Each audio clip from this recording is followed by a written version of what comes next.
The fluorescent lights of Riverside Mall hummed overhead as Marcus Chin guided his wheelchair through the crowded department store.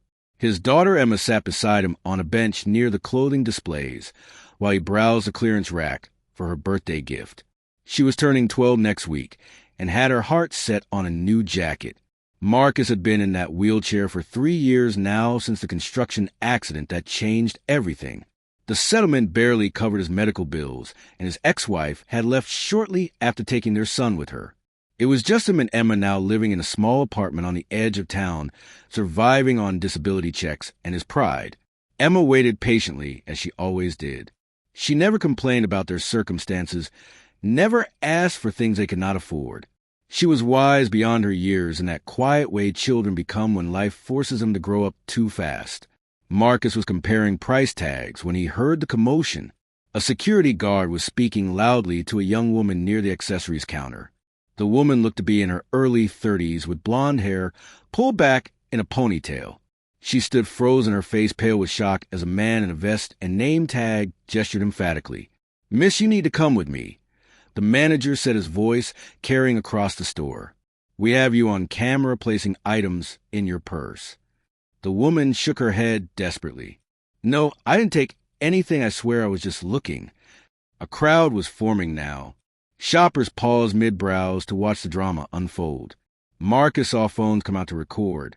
Emma had stood up from the bench, concern etched on her young face. The manager held up a hand. "We can do this the easy way or the hard way, but you are coming to the security office."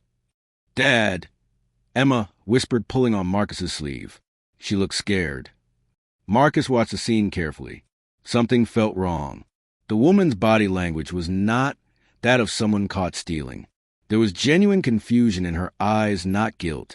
He had seen enough people in his construction days to know when someone was lying, and this woman was telling the truth. He rolled his wheelchair forward. "Excuse me," Marcus said, his voice calm but firm. "What exactly did she take?" The manager turned, looking annoyed at the interruption. "Sir, this does not concern you. Please step back." "I am just curious," Marcus continued. "You said you have her on camera. What items are missing?" The manager's jaw tightened. "A pair of earrings and a bracelet. Now, if you will excuse us." "Can I see them?" Marcus asked. "See what?" "The items. If she stole them, they should be in her purse, right? Why not just check there instead of making a scene?" The young woman looked at Marcus with desperate gratitude. "Yes, please check my purse. I have nothing to hide." The manager hesitated. A tall man in a leather jacket and red shirt had moved closer. He was perhaps in his late 30s with a confident bearing that suggested he was not someone easily intimidated. "The gentleman has a point," the man said. "If you have proof, this should be simple enough to resolve." The manager looked between them, clearly frustrated that his authority was being questioned. "Fine. Miss, may I see your purse?" The woman handed it over immediately. The manager opened it and began removing items. A wallet, keys, tissue packet, lip balm, phone charger. The pile grew on the counter, but no jewelry appeared. The crowd murmured. Marcus caught the manager's expression shift from confidence to uncertainty. "Well?" the man in the leather jacket asked. The manager's face reddened. The camera clearly showed. "Perhaps you should review that footage more carefully," Marcus suggested, "because it seems you have accused an innocent person." Emma had moved to stand beside her father. She looked up at the woman and smiled shyly. The woman's eyes were wet with unshed tears, but she managed to smile back. The manager cleared his throat. "There must have been a misunderstanding. Miss, you are free to go. My apologies for confusion." The woman took her purse back with shaking hands. "You humiliated me in front of all these people over a misunderstanding."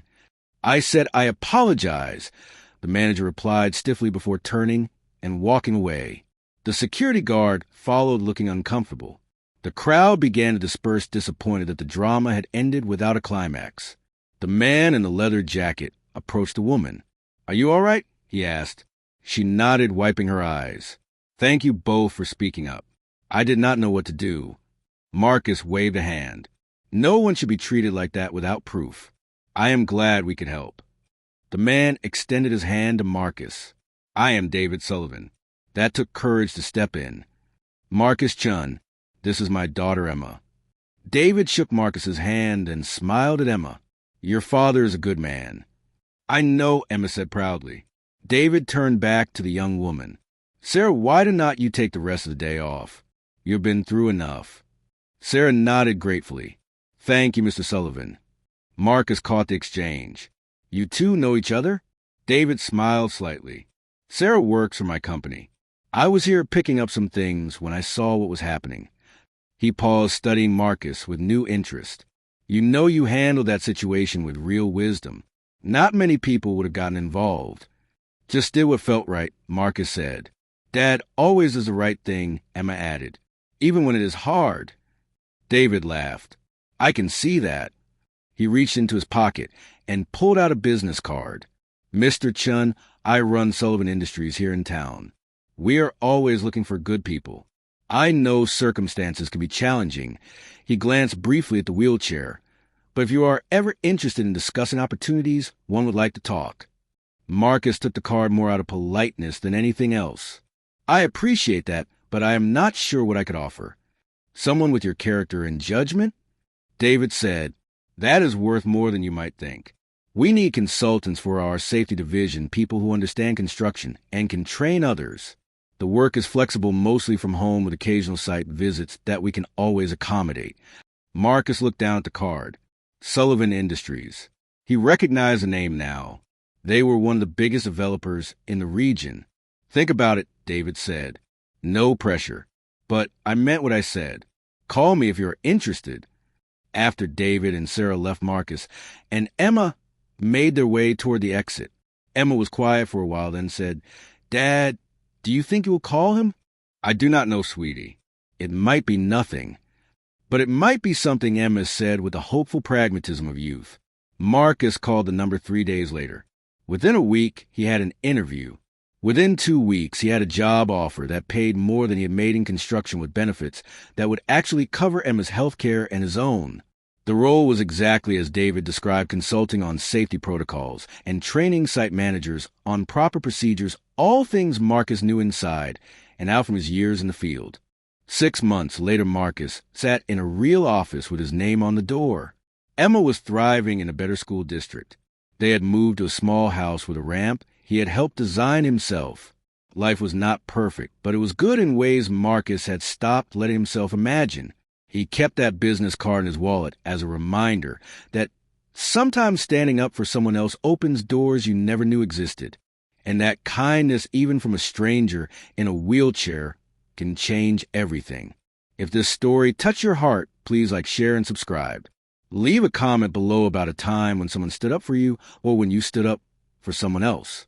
Your story might inspire others to choose courage over comfort. Retry.